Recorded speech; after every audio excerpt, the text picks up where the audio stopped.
There's a lot of really talented fund managers out there. People talk about the death of small caps and small cap managers. And yes, there are far fewer of us than there were a number of years ago. But there's a lot of really, really high quality work being done in these less efficient areas of the market. I want to do a quick disclaimer that nothing we say here is marketing or advertising for Grizzly Rock Capital or any of their funds or products. Everything is meant to be informative about the fund management industry. Welcome to another edition of Other People's Money. I am joined today by Kyle Mowery, the CIO and founder of Grizzly Rock Capital. They are a long short fund based out of Chicago, and they focus on small cap, mid cap stocks, and specifically concentrated value. Kyle, thank you so much for joining me today. Yep. Thanks for your time. This should be a lot of fun. So we had a pre-call, and one of the most interesting things you said to me was that if you could do it again, you wouldn't set up your fund strategy quite the same way you have with Grizzly Rock. So Grizzly Rock is approximately 40% net exposure. So the longs still outweigh the shorts, but not quite full equity market beta and not quite market neutral. You said that's not really what allocators are looking for anymore.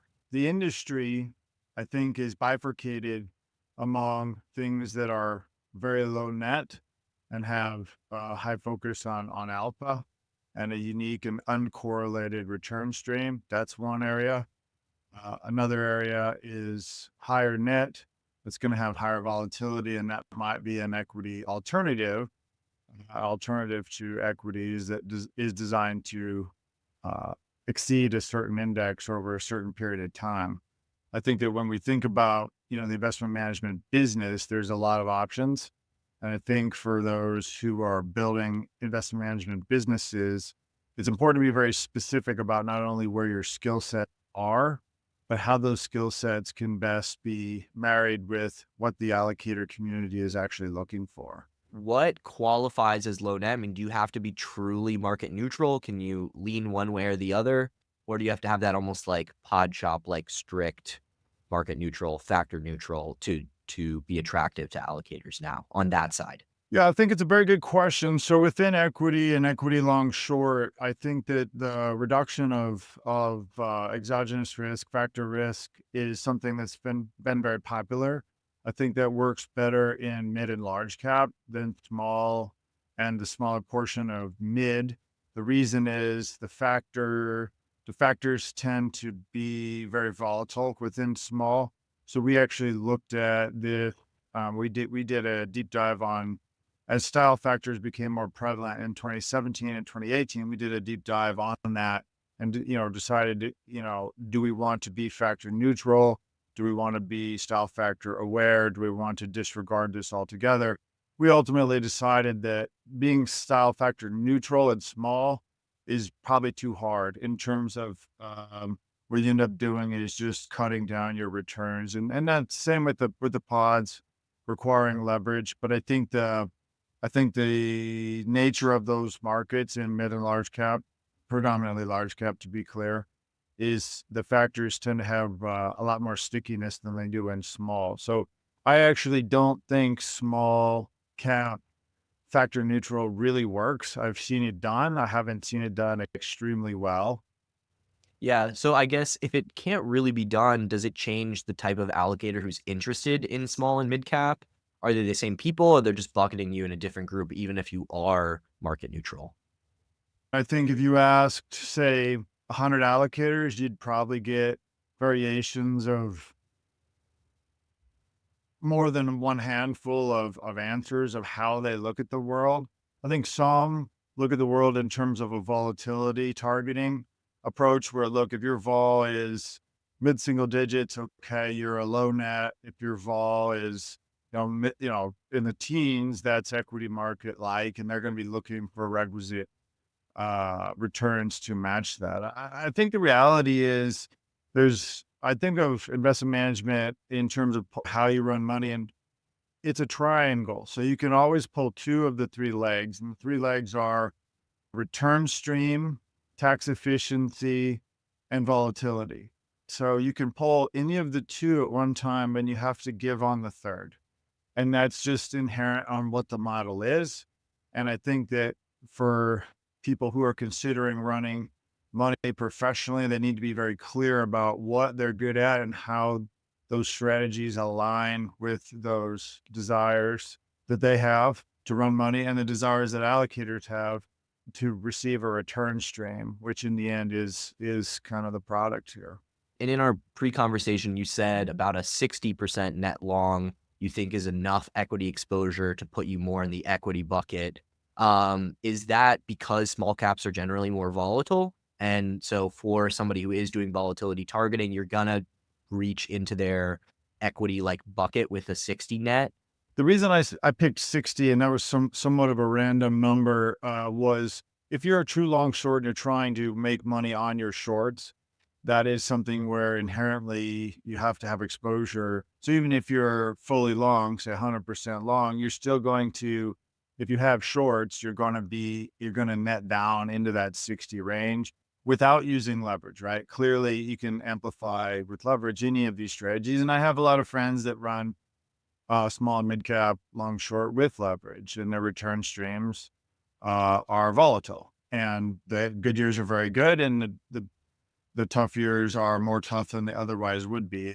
Leverage is simply a magnifier, and I think when you think about that from a business perspective or an industry perspective, the question is that what the allocator community, is that what your investors are looking for? And if yes, then it's a wonderful thing. Then that alignment and agreement matters. But I've seen it when it doesn't go well, and you go through Q1, Q2 of 2020, I've seen it go the wrong way. The more alignment managers and allocators and investors have on the front end, and they're being intellectually honest with themselves and each other, I think that puts people in the best chance to succeed long term.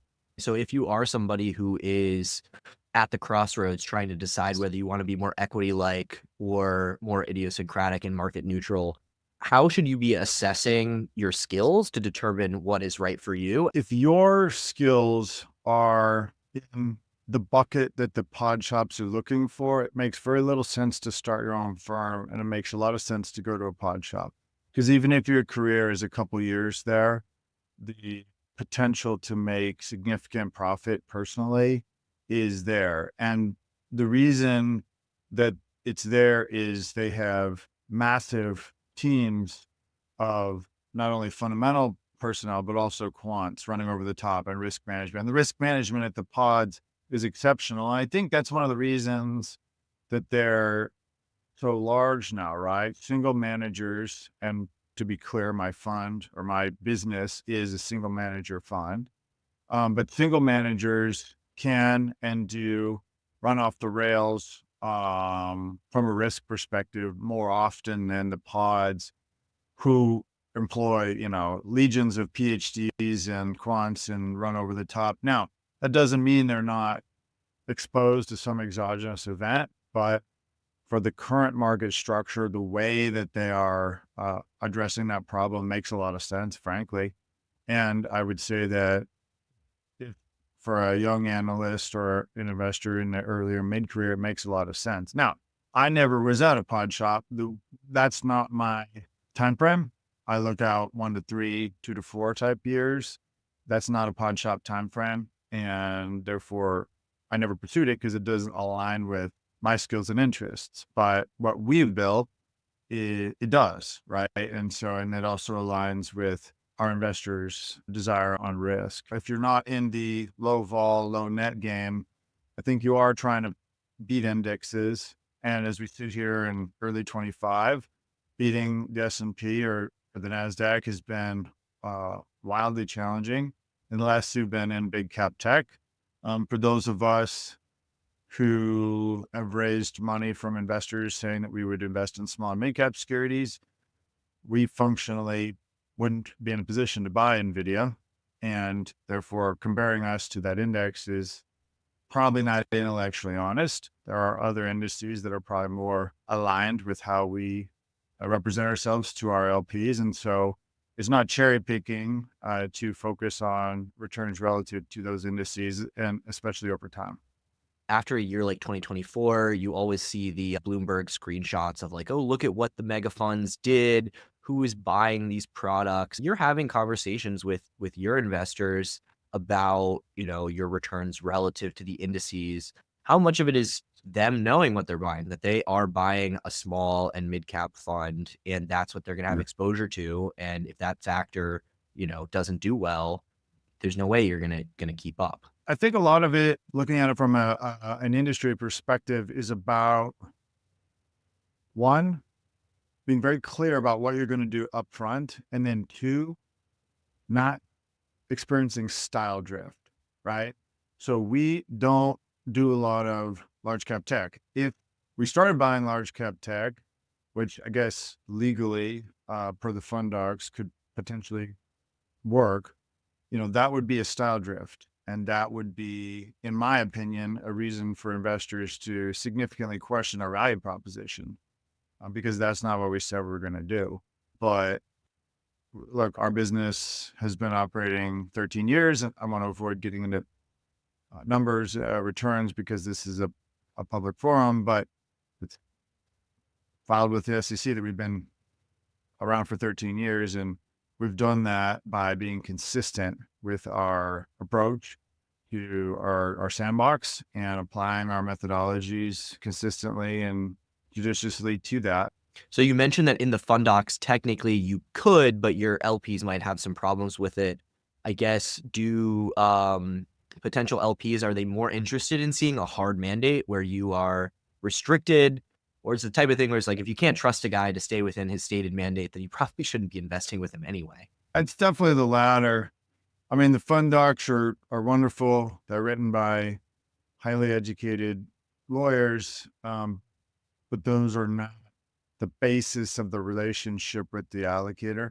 The basis of the relationship is personal relationships, especially in family office community, which is a good portion of our investor base, especially in the high net worth community. And even on the institutional side, there's usually one or two institutional type relationships with the people. But, as you run money for these folks longer, they have a better sense of who you are within the organization and whatnot. So it tends to be fairly personal in that way too.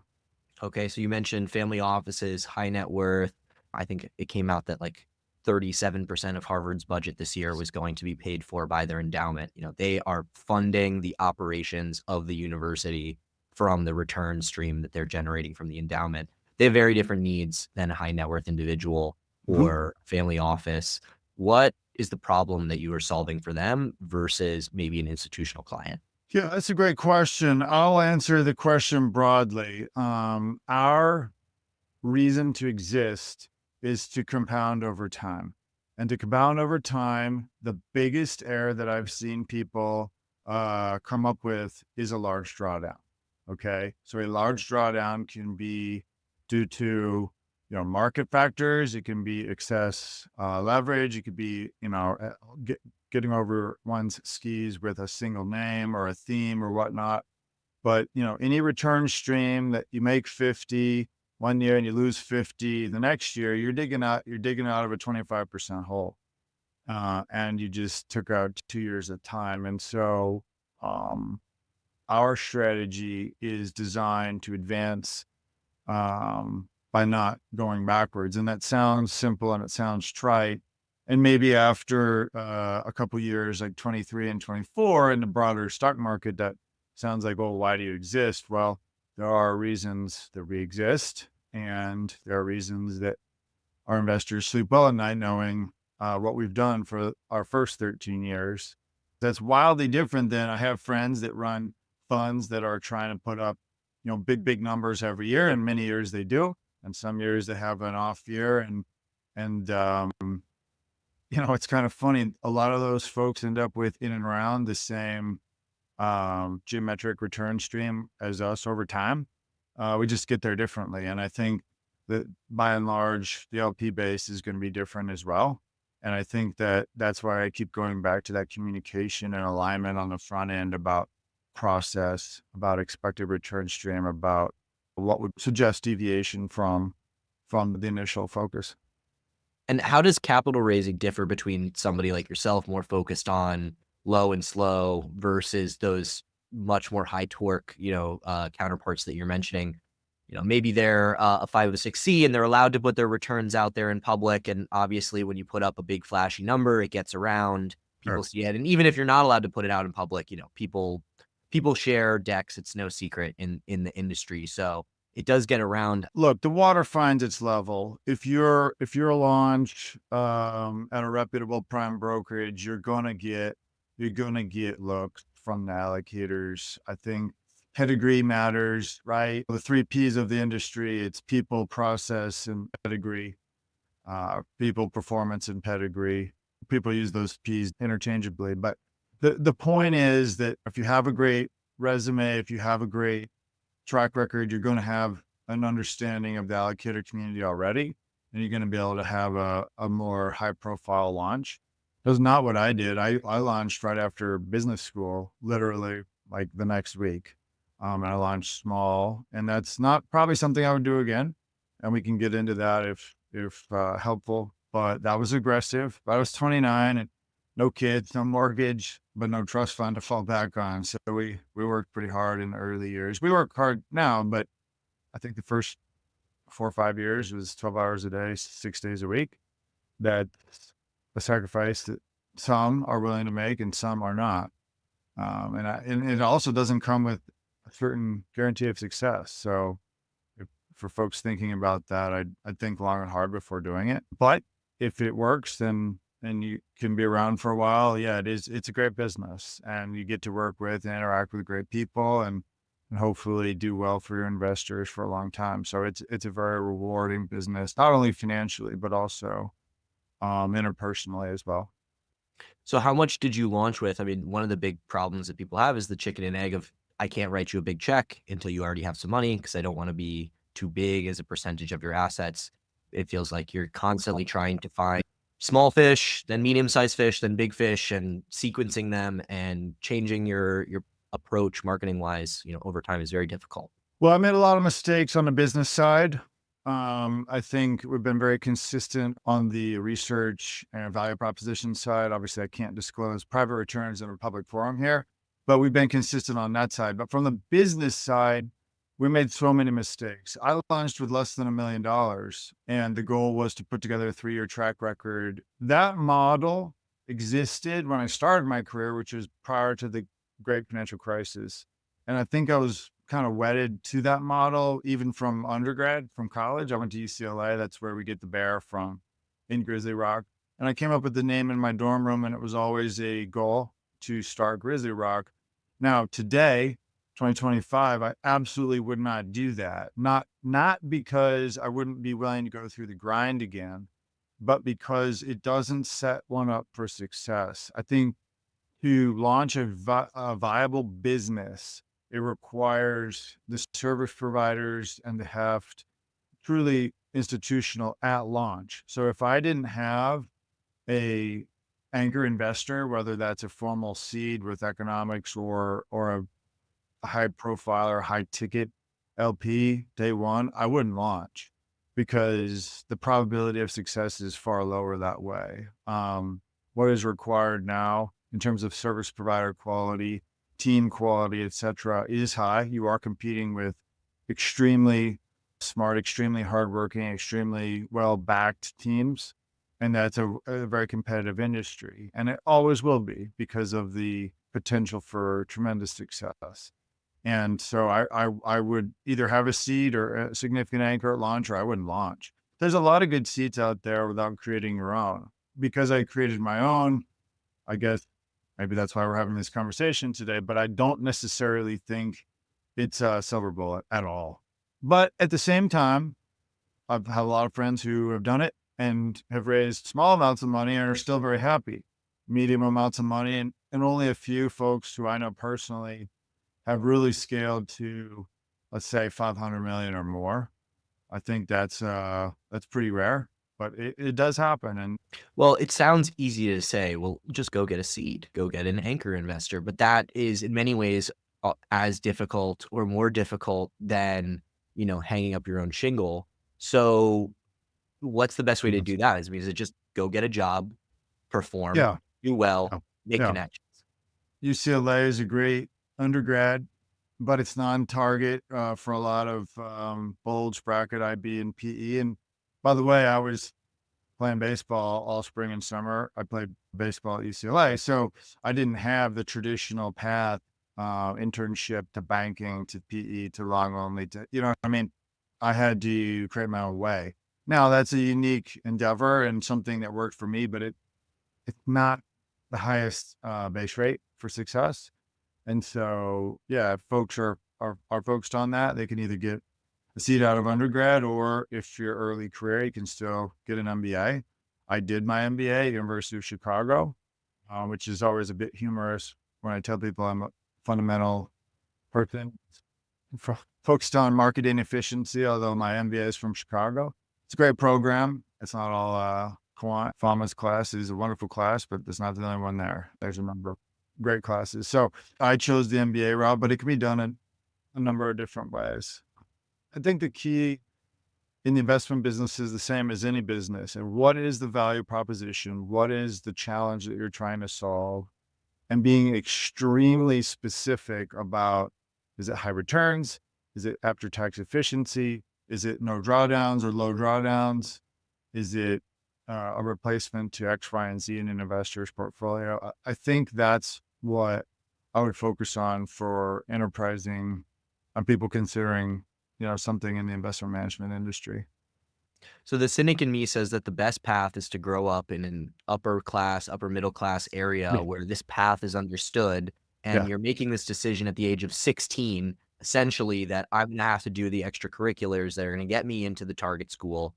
And that the majority of people who are successful in this business come from, a couple of financial hubs, large cities where this path is understood and taught, almost at the high school age. Yes, correct. I would say that that is accurate largely for specifically the hedge fund business. Private equity is similar. I will say though, I've had a lot of friends, even like business school classmates and other friends from church or from the industry who are not in technical hedge fund seats, who are having a tremendous amount of success in lower middle market private equity. That market is extremely inefficient. And a lot of young people I talked to today who are kind of asking about breaking in the industry, they say, "Hey, what would you consider if you were my age now?" And I do bring that up often because I think it's wildly inefficient, and it's an area where younger folks can get a seat, create a seat, and do really well over time. And that's for fundamentally driven, investors. So I want to talk a little bit about what you said regarding, starting with like A-level service providers, starting with top primes. I've interviewed a number of people who started their own fund here, and you get mixed messages. Some people say, I would never take a seed. I would never do that. Start small, Sure. be thrifty. And then other people who are like, it's just so much easier this way. Why do you think it's so important to start with those higher level service providers? Well, again, you have to solve for who your customers, your clients are going to be. Who are the allocators you're going to be going to? And if you're going to institutions or sophisticated family offices, which are basically institutions, it's incumbent that everyone has name brand service providers. You have to do that. They'll just flip to that slide or presentation and throw it straight into the trash if you don't have, reputable auditors, administrator, a robust operations team. When I started in the business pre GFC, there was a statistic, and I don't think it's true now, but people said, "Oh, half of hedge fund failures are operational." Um, that should never happen because it's simple blocking and tackling. There's nothing like earth shattering about that. You just have to be diligent in setting up the process and the people and double check everything, have good service providers. That's table stakes. It's kind of like, well, you're smart, you work hard. Those are table stakes. Having good service providers is table stakes for the institutional community. If you were looking at, other types of, high net worth, you can probably save some money on those service providers, but you're still going to need, a certain level because the regulation, and it's well documented. I don't know how much we need to talk about it, but it is costly to comply with SEC regulations. I think the SEC, a lot of people say a lot of negative things about them because they require a very high bar, but that high bar, I think is there for investor protection. And so we're very happy that we have attempted to comply with those standards, even when we're smaller than being required to register. So when we actually registered, there was no change. And I think that was incumbent by having good service providers, high quality people that you work with. And that just removes the operational risk and lets the team focus on the return stream. Obviously, it's great if you can do it on day one, but it's not possible for everybody. Um, is there some way to start maybe with a bit more of a hedge fund in a box model, and then over time get to it? You, as a young investment manager, are probably not going to get dinged for an administrator that's smaller, less name brand.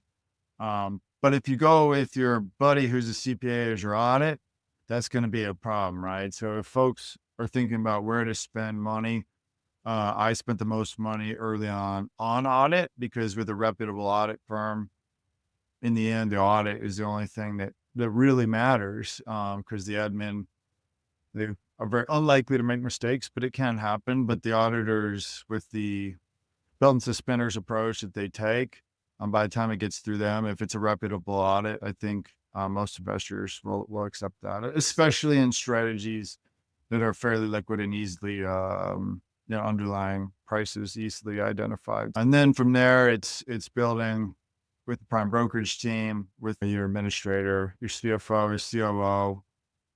Can be done in-house, can be done externally. There's a number of part-time, business like ours, long, short public stocks. This is not an operationally intensive business. We do need arm's length people involved. But we were able to partner with a wonderful firm, and technically it's an outsourced service provider, but we interact on a daily basis. That we interact as if they're on our team, and that's been a wonderful, wonderful relationship. That business is Corebridge. I have no affiliation with them other than being technically a customer, but Ryan Vorg at Corebridge has been a home run for our business. And I've actually sent a number of friends of mine over there, and he's doing a great job for them too. Yeah, I mean, you hear the griping from a lot of fund managers, and I think it's helpful to clarify that it's tedious and costly, but not difficult. Correct. Yeah, no, it's not difficult. It's not difficult. It just requires effort. Especially if you've started out and you have tried to keep costs low. It's difficult because the margins on your business seem like they're getting worse as you're getting bigger. But I mean, that's kind of like, are most businesses, there's like a stair step function where, as you grow, there's a point where in that growth phase, the margins drop down. But if you reach a certain point, it gets better. Like, I don't see why it would be any different for investment management that you're able to keep, your day one margins. I don't disagree. Yeah, you do want to invest in your people. I mean, your people are your biggest asset, and because they're your biggest asset, they're going to be your biggest cost. That's part and parcel of what the business is. So, yeah, invest in good people, work with the best people you can possibly work with, and that align with your thinking the most. Because when you get into periods of stress, people tend to focus on what they're good at, right? I mean, like, there's three ways that people come up in this business, right? You're either a risk manager, an analyst, or a trader, right? So when people hit periods of stress, they're going to revert to how they came up. They're going to revert to what they know best, right? The traders are going to try and trade their way out of it. The fundamental guys like me are going to try and look at their free cash flow numbers and make sure they're not missing anything. The risk managers, it's more of a mathematical approach there. You said you're a fundamental guy. It's been a tough going for the value factor over the last year. When you went back to your models and went back to look at everything, what was your take on 2024? We were viewing that the market structure has deviated significantly from the pre-COVID period. and the market has changed a lot, and nothing is constant but change itself. And so we actually wrote a paper that was sort of a dovetail off of Cliff Asness of AQR wrote a paper called "The Less Efficient Market." It was published in September of 24.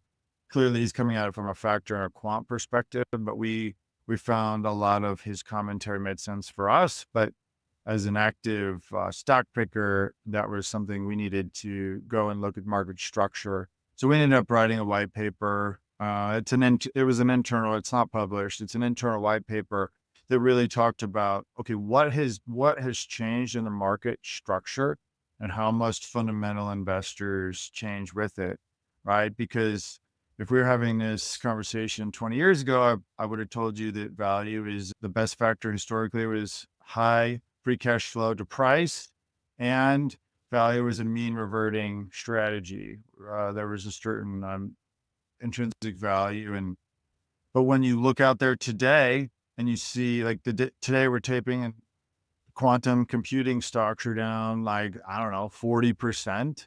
I'm not involved in the sector, but they tripled in the last 2 weeks. Now they're down 40%. I mean, that is more emblematic of what's going on in the market than mean reversion that value guys were talking about 20 years ago. And so the dichotomy, and those are clearly, extreme examples, but the dichotomy of what a lot of us trained ourselves in, we call it the old ways, the old methodologies, pre-GFC type fundamental analysis. That absolutely still works, but it requires a higher focus on catalyst. So a little bit more, say, Joel Greenblatt rather than others. So focus on catalysts, focus on hard catalysts, and don't assume value is going to revert. And that is incumbent on pretty much all of my cohort managers that I talk to on an informal professional basis. There is a significant focus on catalysts and or guys going to where, industry changes, whether you're, I think if you look at 24 return streams, folks that focused on AI and data centers and whatnot tended to do very well.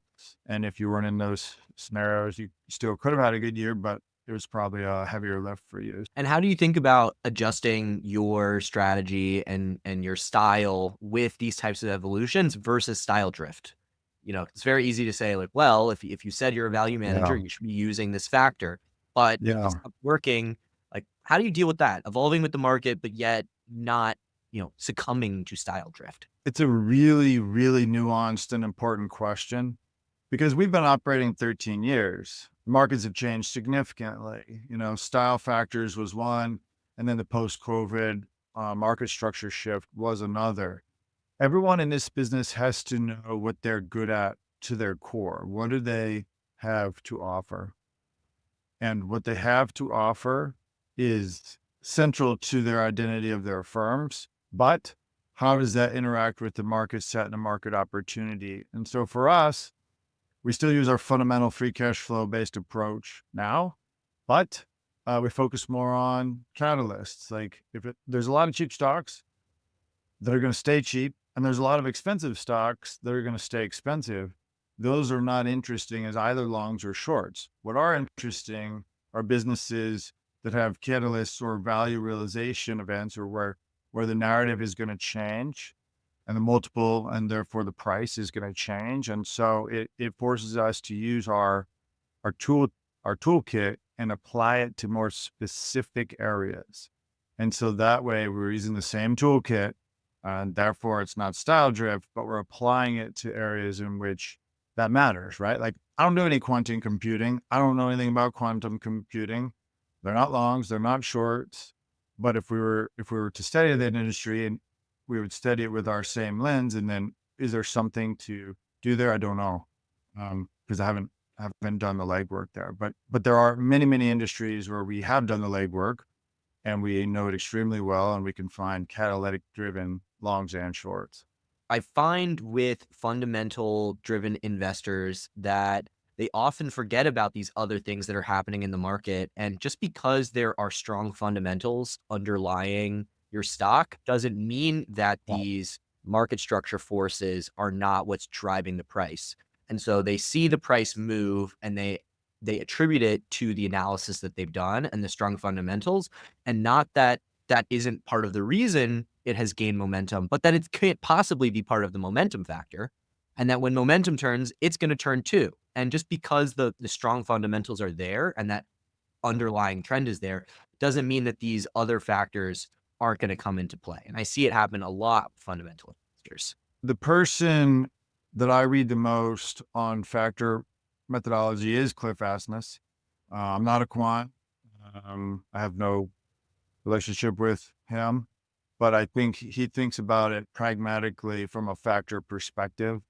And value factor works, as he would say, and so does momentum factor. It absolutely works. It's odd. 24 was a massive divergence between the momentum factor and the value factor.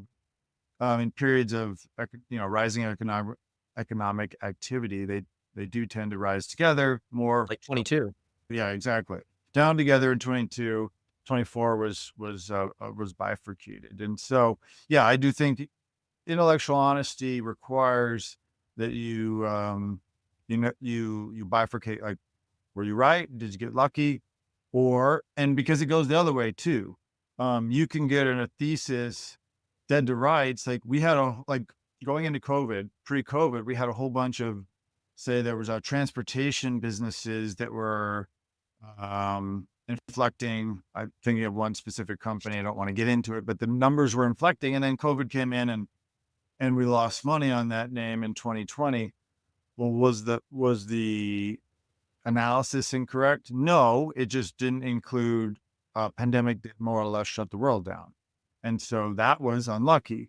But the reality is, if you do this long enough, the luck, the luck of the draw tends to even out. That's why track record matters, because it's in the numbers ultimately. That gets to self-assessment and self-improvement and looking back intellectually, honestly at your results and saying, was this luck? Was this skill? What are the things that we're doing well? What are the things that are working that we should be doing more of next year? How do you think about that in terms of assessing the performance of a trade and the portfolio as a whole?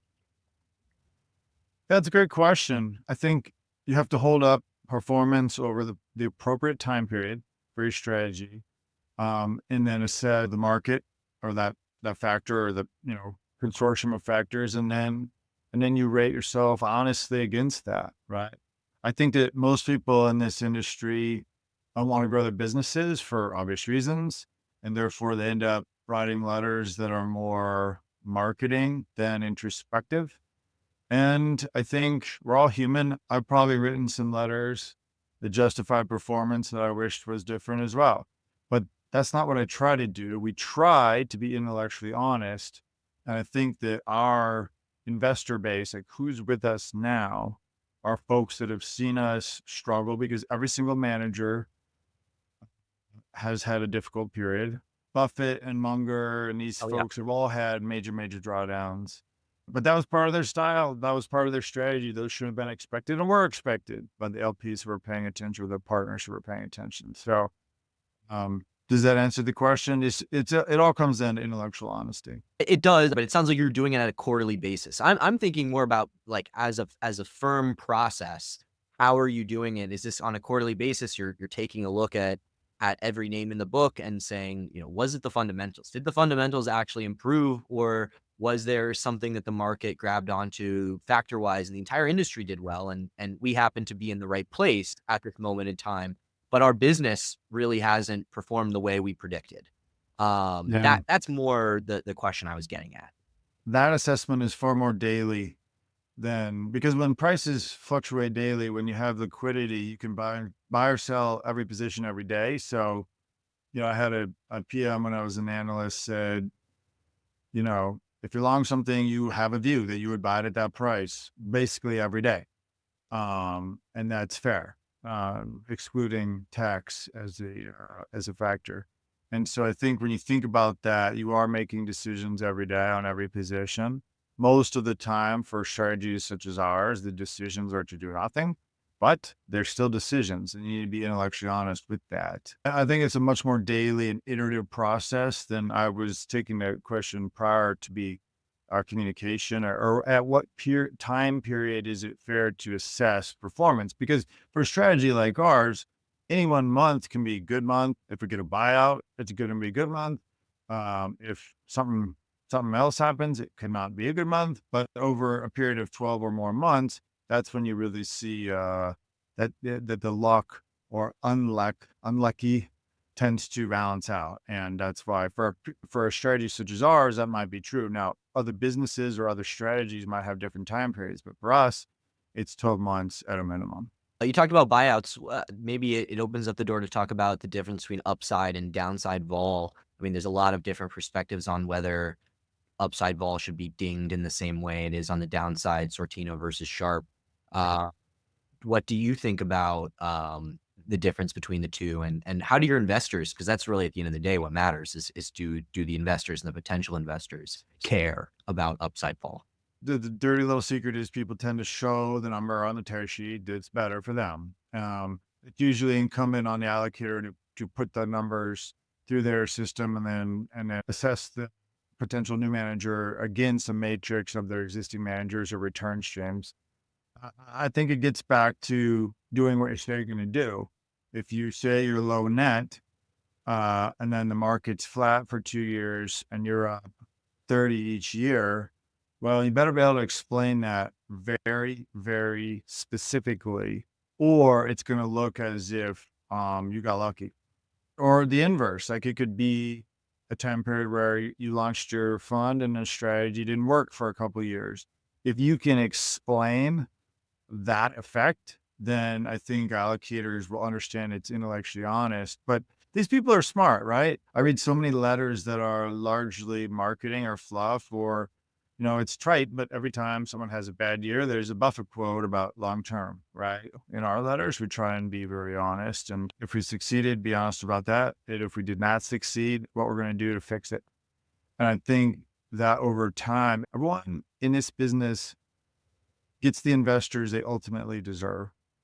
And that can be a massive compliment, or that can be a situation where folks never reach the scale that they were hoping to reach. And I think either way, it's a confluence of their skills and somewhat luck of timing.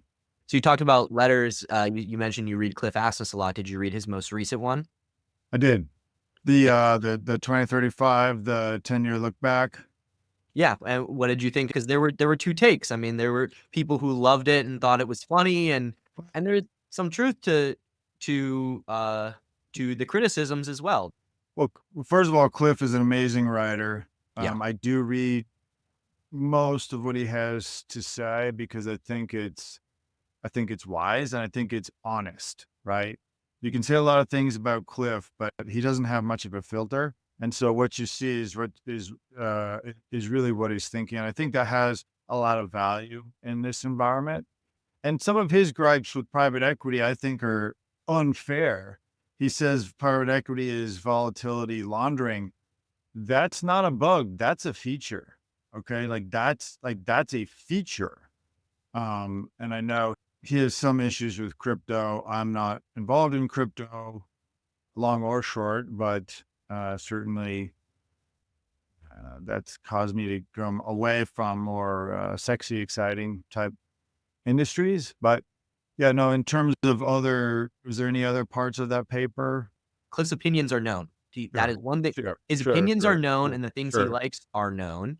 And so, if you were having a strong critique, you would say the summary is the things Cliff Sure. likes did well, and things I Sure. don't like did bad.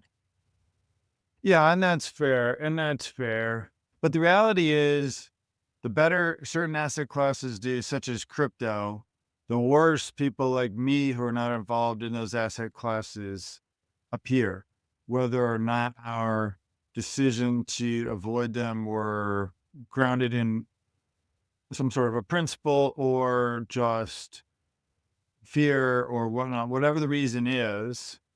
It doesn't matter if Bitcoin goes from 100,000 to 200,000 or 250, like I think you mentioned in the piece. I'm going to look relatively dumber than I am. So Bitcoin goes from 100,000 to 10,000. I'm going to look relatively smarter for avoiding it. And neither of those actually have any impact on what I'm doing every day. But the perception of that, I think it's hard when you're a competitive business. I think perceptions, it's hard not to compare yourself to folks. Do you read a lot of letters? I do, from, yeah, people I respect. I mean, there's a lot of really talented fund managers out there.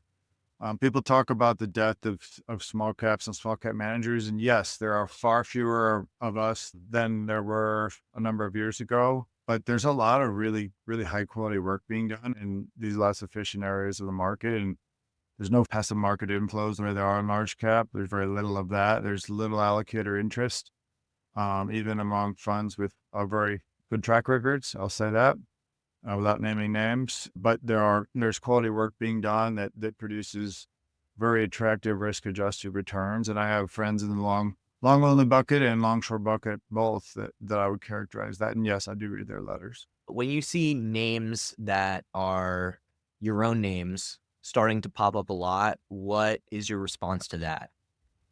Yeah, so that's infrequent, to be candid, because we skew towards industrials and materials, and that's not been a sexy area. So there are a few funds that do stuff like that, but not too many. But yeah, there are certainly, we kind of know the people who traffic in those names and talk to them and respect many of them a great deal. But yeah, no, certainly you can and do end up in what people pejoratively call hedge fund hotels. We will do them. I think the question on those is, what's your exit strategy? Either if things go well or if things go bad, because if you all came in on the same thesis, everyone's probably going to be exiting on more or less the same outcome, and that can really dampen return. So you need to be cognizant of that, but that's few and far between for us. So you have your couple of industrial guys that maybe you'll see it, but if you start to see it popping up in more generalists, is that an indicator for you? Depends on the price too. You always want to think about, and we talked about this in our market structure white paper last month, like, who are you going to sell this to? Because in the end, we have to give the money back to our investors, or use the money for ourselves personally. So you always have to sell the business, or the business has to pay you. So either the business is paying a giant dividend, or you're going to be selling the business to someone else. That could be private equity, that could be strategic, that could be back on the public stock market, right? To another participant, but you're going to be selling that business to someone. So who are you going to be selling it to, and what are they going to be looking at to buy it from you at hopefully a higher price? So I think a lot about who's going to buy it from me in 2 to 3 years when I go into an investment. And a lot of times that could be long only folks who can look to a cleaner story with less complexity at a higher multiple. That could be growth oriented folks, or it could be, index inclusions is a big one too. So if I own a company, that company gets picked up in an index, there is passive buying, and that is a huge wall of money, and that would tend to float stocks higher. So every stock is a different case. But you always want to be thinking about who is going to buy the stock at the period at which you're going to want to sell the stock. A lot of people who are in the small cap world say, like, we're looking for the small caps that are going to become large caps. And obviously, historically, that's very true. Every large cap company was once a small cap company, but the size at which companies are coming to market now, the length of time that they spend private before the IPO has grown tremendously. I mean, do you find that true, that sort of ism that, all large caps were a small cap one day? Is that still true? A lot of times it's different markets. So there are very interesting businesses that just have a smaller end market. And our public 13F shows that our largest investment is in a business called Ferroglobe. Ferroglobe is the largest Western producer of silicon metal and ferrosilicon. So that's US and the European Union. Those markets are relatively small. Now they're growing because of the growth in solar, but the Ferroglobe being the biggest Western producer of these products, that's still a small cap because the end market is just small for that product, right? So that's never going to be a large cap. So that's different than hey, I didn't get to buy Airbnb because it never came public before it was this giant company, right? So and because the end markets, the TAM is wildly different. So I think that you want to think about the TAM with small caps. We end up with a lot of esoteric industries that are absolutely needed, um, but they're not going to be in vacation rentals or payments or these like multi trillion-dollar industries. And that's where you see more large caps. But if you are trying to play that game, you do want to study things that can graduate into being these giant companies. I think, one of the examples that I'll use it, not one of mine, but a wild success example of many um, popular and vocal small cap managers has been PAR, the payments technology company, right? That is a scale business. It is approaching scale. I've never invested in it. I have friends that do, but I'm bringing it up as that is an industry that can grow tremendously, and that actually could graduate to being a real mid cap or more, yeah, over time, right? That's different than Ferroglobe, where Ferroglobe, yes, could grow with the solar market, but without solar market growth, it's probably a GDP-ish type grower over time because of how the industry structure is. And then I want to bring it back to like mandate as well. So if you do have something that graduates from small mid cap into large cap, I mean, do you have to sell it? Can you hold it? How would your investors feel about something that you really believe in? And it just happens that the TAM has grown and continued to grow as the economy evolves. I don't think the investors would mind as long as the go forward investment case is intellectually honest and you are just kind of holding on to it because it's this wonderful name, right? Like you'd hate for something like pick a multi-bagger like Microsoft or something that's something that's well known that started out very small, like Constellation Software, right? Like Yeah. if you were in Constellation Software and went up 3x and you sold it because it went up 3x, and that was 5 years ago, that was really dumb, right? But if you sold it because it had reached your target of intrinsic value, or you had other ideas that you liked better, that is intellectually honest, regardless of the subsequent performance. So I think it's all about intellectual honesty and maximizing the go forward, the ex ante risk return of your portfolio at every given moment. That's the job. All right. Well, I think that's a good point to leave it on, Kyle. Thank you so much. It's a lot Appreciate of your time.